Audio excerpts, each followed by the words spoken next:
Cool. Cool. I think there is one more thing I'm supposed to do.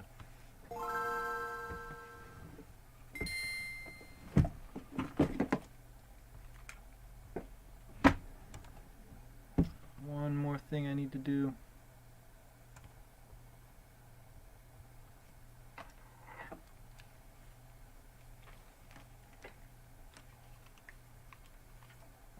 Cool. Hopefully this will not cause any trouble. Do this.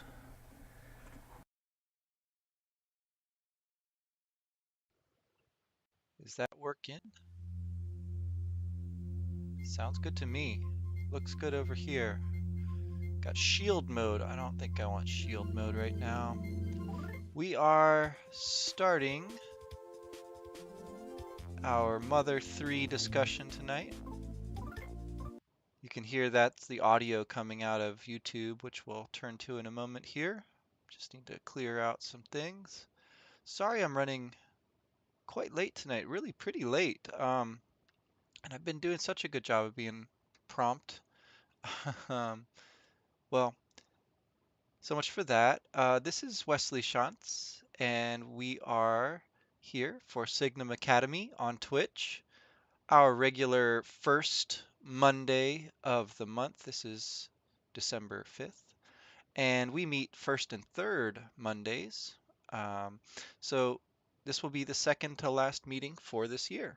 But that's not too bad. I think we've had a pretty good run this year, making it through a fair number of the video games that we had hoped to discuss and touching on the themes that connect those games back to the works of Tolkien, Lewis, and folks who followed them, such as Philip Pullman, my personal favorite. Let me move the background out of the way so we can see, and we'll go over here to Mother 3. Our current game, we looked last time at the first chapter and some of the twists and turns that this game throws us right from the very start, really. We're not at the very start, I guess, because we did do the prologue and the naming screen before that. Let's pick up, yeah, fighting the dinosaur, I guess.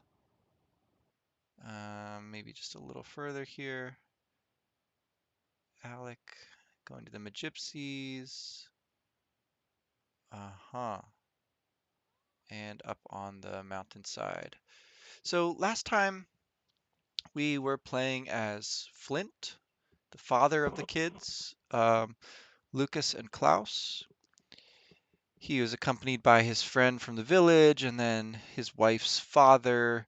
It was a little awkward, honestly, because he was very, very angry, with good reason, about his wife's death and went and sought vengeance up on the top of the mountain. There is a screen here that shows us his son fallen down behind the scenery in the background of the game. Kind of an interesting thing to notice there, the way that none of the characters actually see Klaus down there in the background. Perhaps if they had, things would be different. But just like us, the characters are really limited to a very small area, a two-dimensional area, although it's rendered in this kind of top-down view, this false sense of three dimensions of going up and down as well as left and right. There's a kind of limitation on the game, and I've always been interested in this with EarthBound especially because of the way that the world is displayed. We only really see the front half of everything. There's this background, there's uh, this whole rich depth to the game that we have to really read into. It's not something we can just play and access. Um, so anyways, there's Klaus back there, unclear whether he's okay or not. Um, and that concludes the first chapter of Mother 3. with the Drago baby protecting its mother in just the way that Klaus had tried to protect his and failed. Um, there's a suggestion. I don't know if we talked about this last time. Let's see. If there's anybody out there who watched last time, you can type in the chat here. If you remember, did we discuss the sequel to EarthBound that was going to be for the Nintendo 64? I think we might have just briefly talked about this. As you can see, this one is actually on Game Boy Advance. Mother 3 was released for Game Boy Advance only in Japan, and you can play it on emulators or you can watch people play it on YouTube. But the original game was going to be released for the 64. It was going to be called EarthBound 64 or something like that. And there's this idea that you, as the player, would actually possibly, this was never confirmed that I know of one way or the other, you'd be able to interact with enemies and make them your friends. Kind of the way like in Pokemon, you catch the Pokemon and you train the Pokemon and they become your companions. Something like that. It's a feature that's existed in different games in the Dragon Quest series that EarthBound is pretty closely modeled after, and that also EarthBound is trying to play around with that formula a bit. And so this idea that the enemies in the game would actually turn into your friends at some point, you can see little vestiges of that throughout the game. I think maybe that Drago baby and the Drago that was transformed into a mecha Drago, like a machine. Um, Maybe at some point those would have become party members in an earlier draft of this game. Instead, here we're going to switch gears in Chapter 2 after saving our game. We're going to play as somebody different. So let's pick up here. There's Duster meeting Flint outside the prison. Not really sure what to say. What happened to Hinawa was a terrible tragedy. I can't say I know how you're feeling. Hinawa's burial ended without incident. Lucas has been crying at her grave ever since. His poor little heart seems like it's about to break in two. If there's anything else I can do for you, just let me know anytime.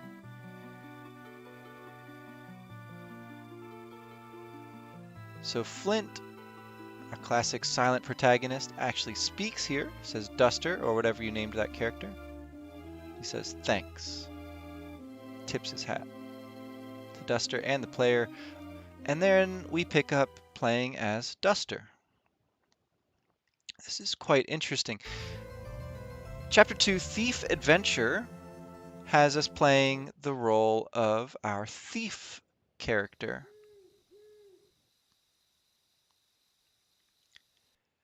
And there's some interesting stuff going on here with time. There's this kind of tick-tock rhythm that's part of the thief theme. Duster, says Wes, I speak to you not as my son, but as my student. Listen, the time has come. This is not something we've been looking forward to. I'd hoped the time wouldn't come, if at all possible. Very Gandalf-ish there. But you and I have been constantly preparing for this day, and the event, it did come. Really kind of dragging this out. So it appears you finally have a chance to try out what I've taught you. The enemy's form is still unknown, but we must now change the way we live. Are you prepared? The person playing this game is really getting into the role of Duster, this disappointing son. Perhaps we'd be better off born in a different era, Wes says. I forced excessive training upon you at a very young age, resulting in your leg handicap. Or at least that's my vague recollection. Then there's the fact I failed to raise you to fit in with the other villagers. It's all my fault, or so I seem to remember. If you want to hold a grudge against me, grudge away, he says. If that'll make you happy, you can begrudge me all you want, but you don't get a choice in this matter. So a false choice there. Duster, listen well. This is not a test or anything of the sort. This is an order. Duster, I'm now going to give you a mission. You will sneak into Osohe Castle. You will find a, quote, certain important item. And bring it back. As for what the item is, There is no need for me to tell you. If a thief cannot determine the value of what he steals, he's a disgrace to the profession. A very important looking item. It's like all shiny. Yeah. So Wes is quite unhelpful here. He tells you that there's some items in the basement, the 7 mystical thief tools. Wait, were there 7? Well, whatever. Take them with you. They will prove useful during your battles with the enemy. Hidden inside the castle is the treasure with the power to change the fate of the world. So there's a little bit of background here, hardly a shadow of the past kind of chapter, but something like that. And Wes is not the most reliable narrator here. He's very uncertain about everything. He doesn't really remember. He doesn't really know who the enemy is. He's gotten quite old, in short. And he speaks with this kind of gravitas, like he's an important person and he's wise old man kind of thing. If you talk to him, he tells you there's a secret mystical thief tool behind the house. And he doesn't even know why he put it there. But he refills the box. So this is a special treasure box or gift box that gets refilled. The gift that keeps on giving. And so Wes, your father, has directed you to gather these items from the basement.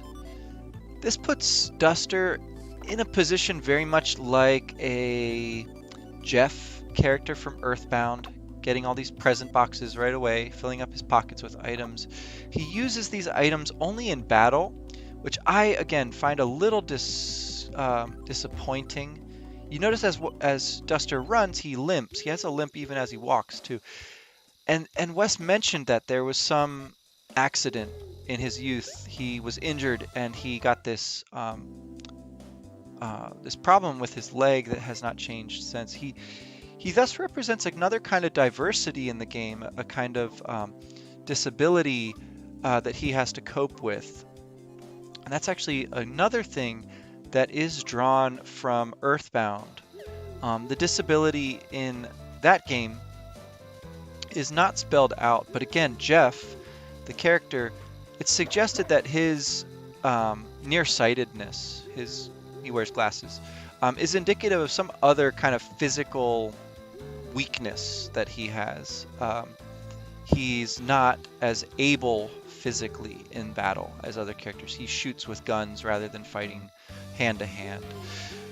And in the novelization of EarthBound, the writer Saori Kumi takes this a step further and gives Jeff a whole backstory where he's actually handicapped. He's unable to use his legs, and he goes around in a wheelchair, kind of like Stephen Hawking style.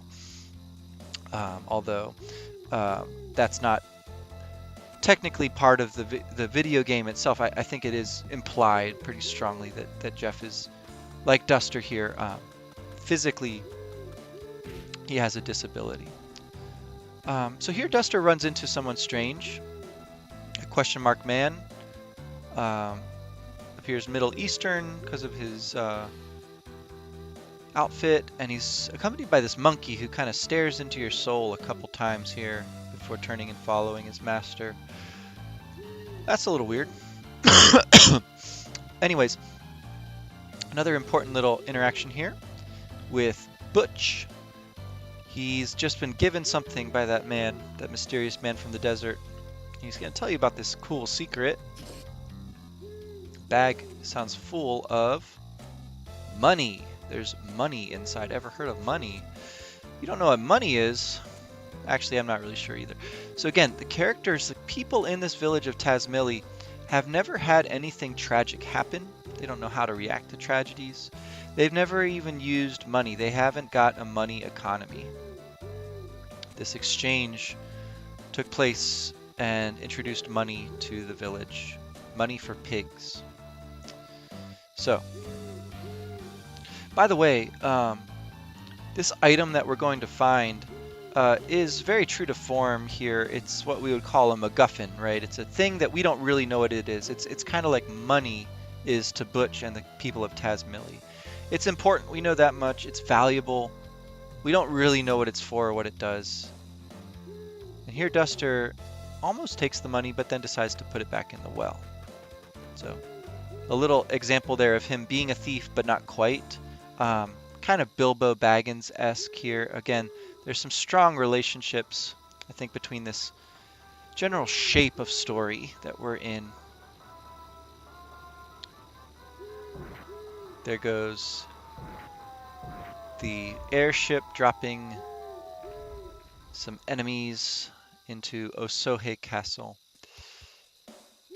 All right, we're going to skip ahead a bit. I really don't know why, but there are suddenly some zombies popping up out of the ground here. Very much an EarthBound reference again. And I'll tell you, when I played the game, I got killed by these zombies. My character Duster got wiped out by these zombies in the graveyard here. So I'm actually going to skip ahead a bit. So no one in the chat remembers if we talked that much about EarthBound 64 before, I guess. Well, let's move ahead a bit though, because I have some trauma around zombie fights. Let's get to the castle already. So we're going to sneak under the ground through this tunnel dug by the gravedigger, fighting enemies along the way. And then we're going to win some battles, get some presents, make our way into the castle. So now we're in the castle, and there's ghosts, and there's creepy, stinky ghosts attacking us in the castle. That's frightening and all, but worse than that, I think, there is this little economy among the ghosts whereby you have to trade things to this friendly ghost in order to get some items. The rope snake is a key item. We're going to have to get it. Oh, and I was saying before, I really like in these kind of games when you can interact with things out in the world in ways other than just talking to them or checking on them.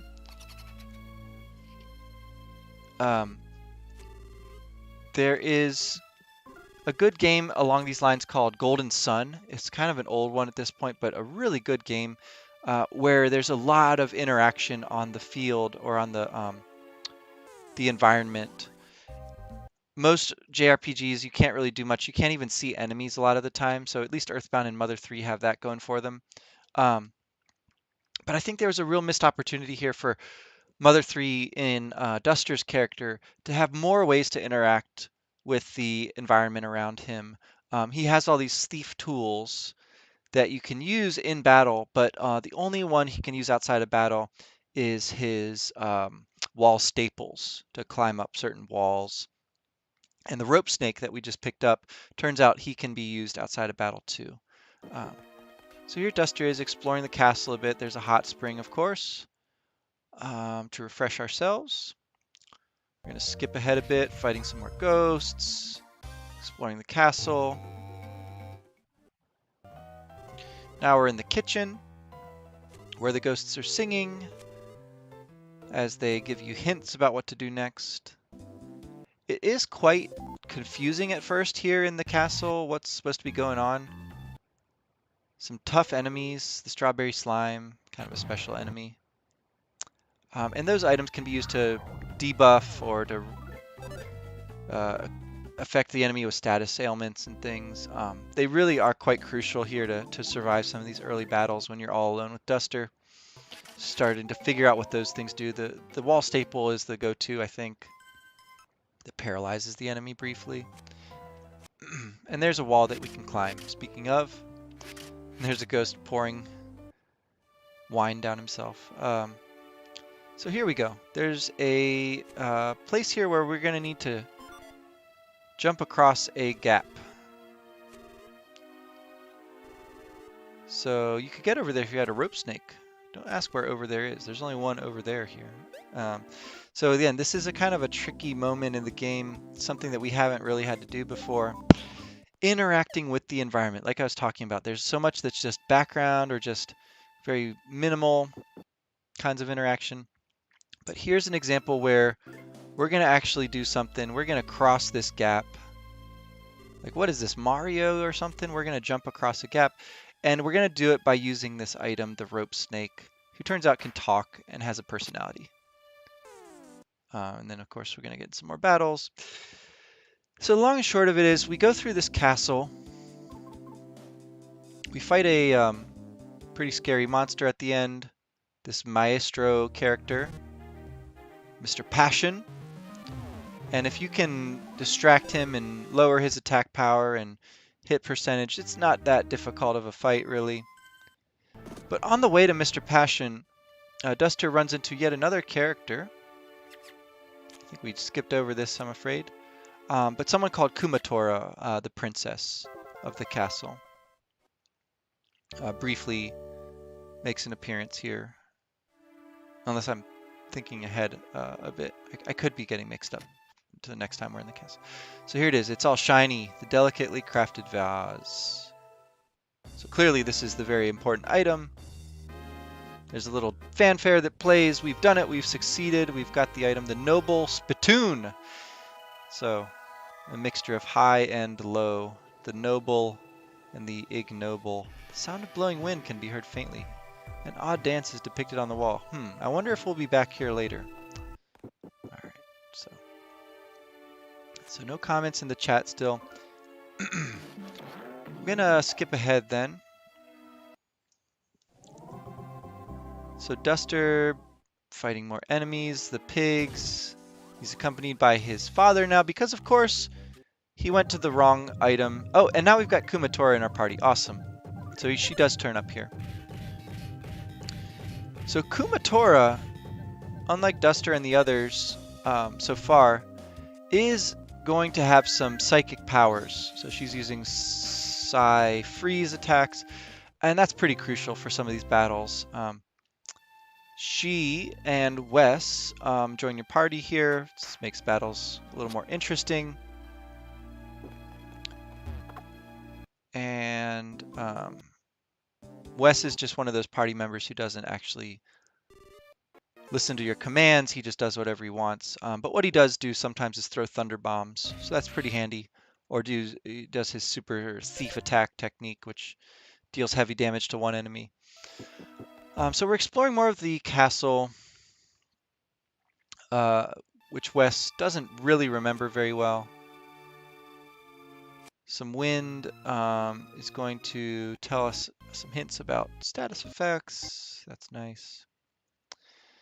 And this time around, Wes does a fancy dance. He finds the actual item, the hummingbird egg, a ball of secrets inside secrets that are inside even more secrets.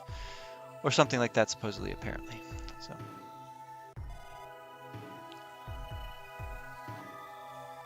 this is your classic MacGuffin. It's an item that's important, and we don't know what it is. All you budding storytellers out there, if you're in doubt about how to get some movement in your story, get some stuff to happen, introduce a MacGuffin. What sort of hope or calamity is hidden away in this egg? And not even I know. So some good dramatic movement here. And then, of course, we're going to fall down. Now, she's going to call out that Wes is being a real jerk here, calling his own son a moron. They're coming for us. Let's get out of here. He plays traps around the egg, and there he falls for his own trap. Down, down, down, through those conspicuously placed gaps in the floor, all the way to a spooky underground well full of skulls where the Oso snake attacks. And this is a real tough battle, actually. So hopefully you've leveled up sufficiently and you get a little bit of luck here with what Wes does in battle. Does some helpful things. Then we're going to get washed down the stream and kind of separated after that. And then we pick up, so just jumping ahead here, we pick up in chapter 3. And I do want to move us along.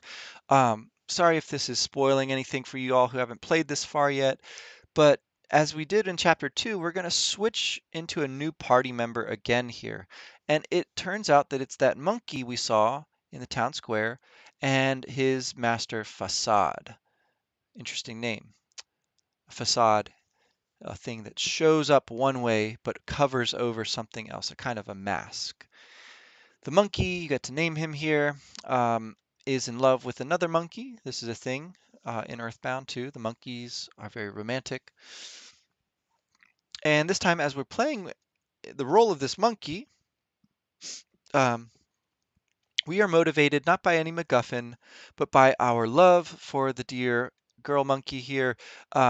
She will only be safe, we're told, if we do exactly what we're supposed to and follow Facade's orders. He also has a zap button that he uses liberally to zap our monkey character into submission. It's really quite brutal. He's not mincing his words. You could wind up dead if you don't listen.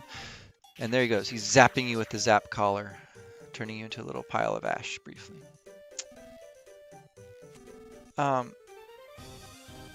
This, to me, is the clearest example so far of a kind of distaste for the cruelty of being in one of these games.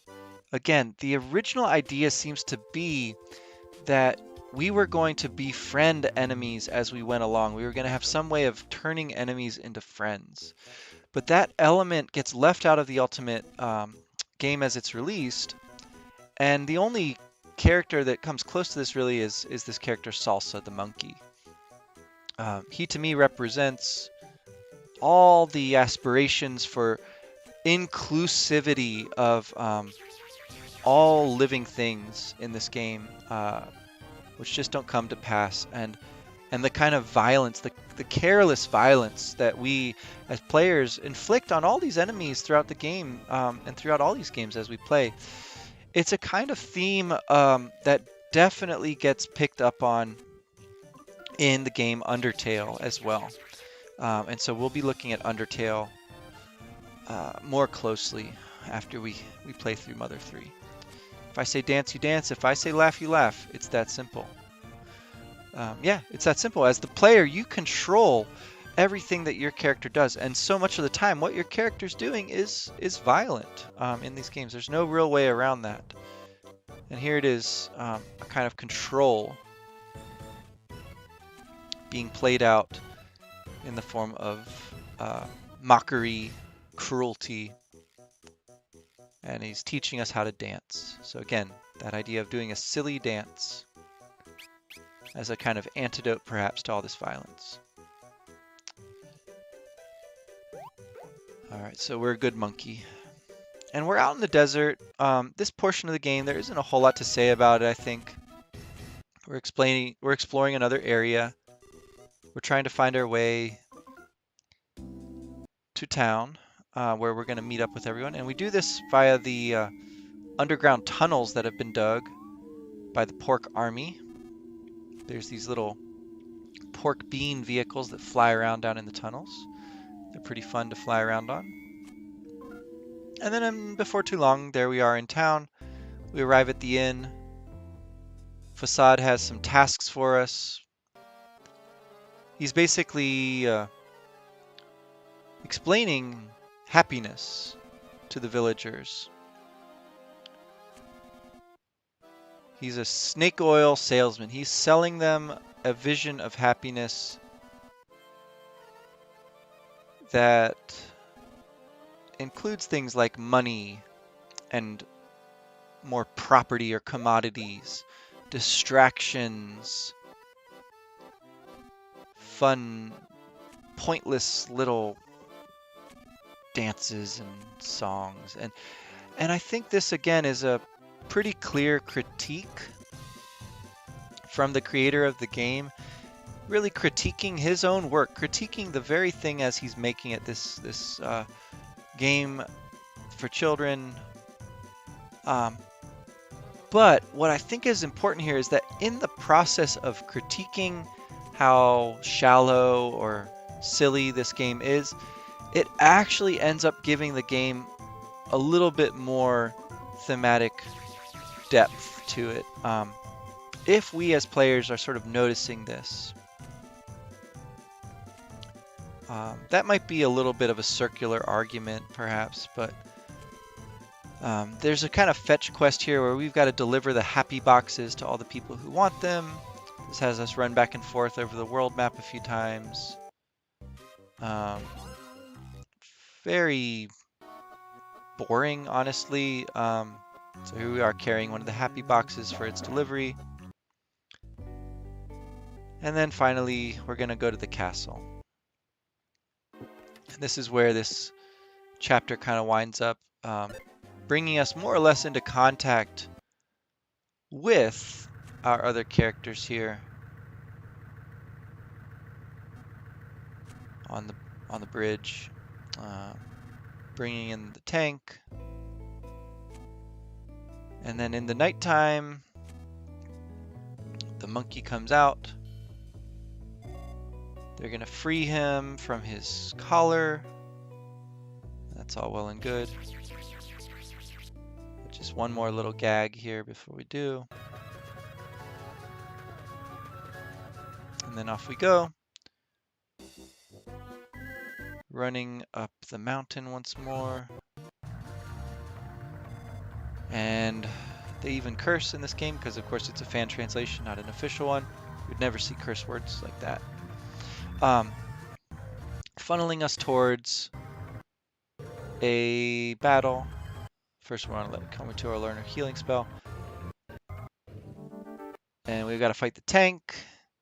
This is a great moment, overcoming a big, strong enemy with our little monkey and his friends. Notice that Duster is still missing. We don't know where Duster is. He will be reunited with the party, but just not yet. So we defeat the tank.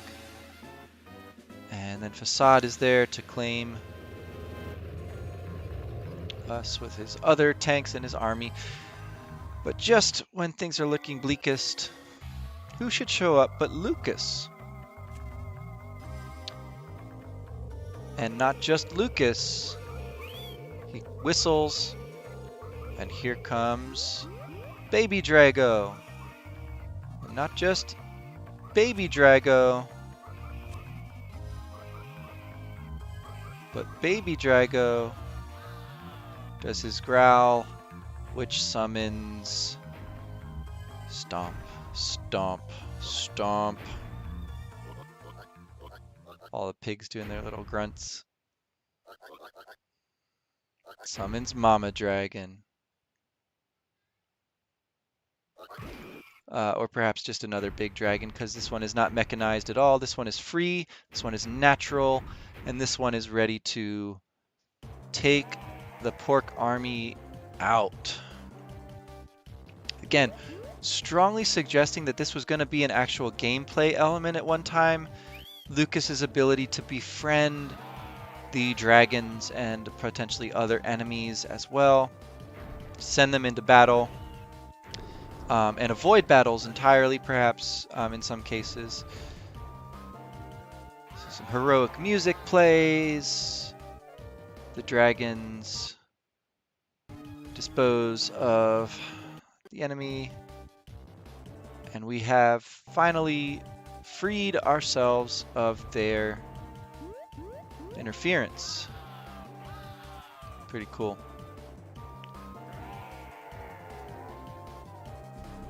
Boom. With that, chapter 3 comes to a close. He's done nothing but cry since the day his mother passed away.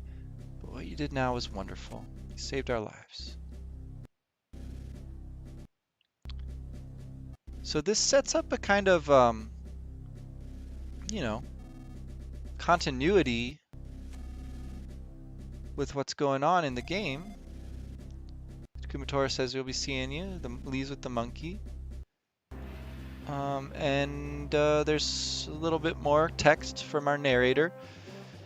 The peddler from the desert, excuse me, the peddler from the desert is transforming the village. Prosperity is increasing. Darkness is falling.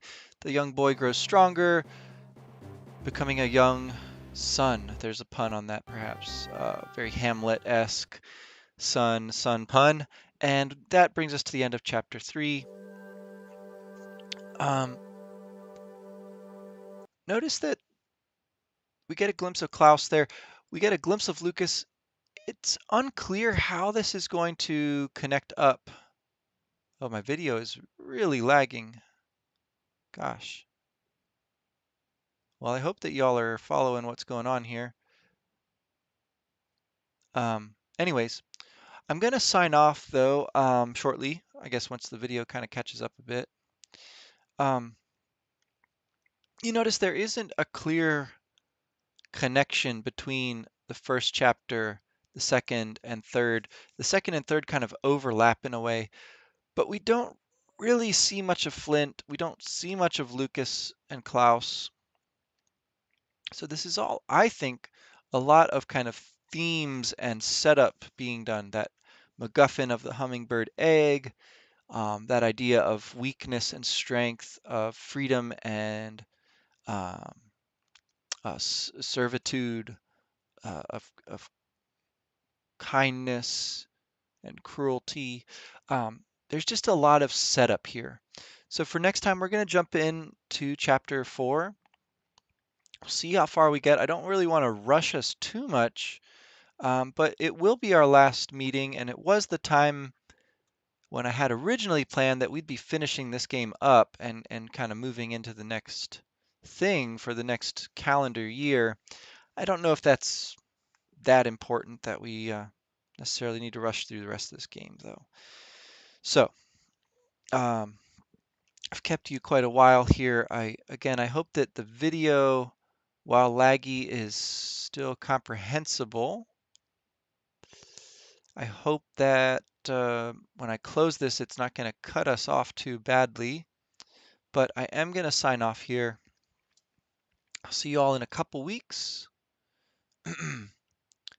And we'll be playing through the midsection, the kind of core of this game, Mother 3, for next time. So thanks again for joining me. This has been Signum Academy on Twitch, and I'll let you all go.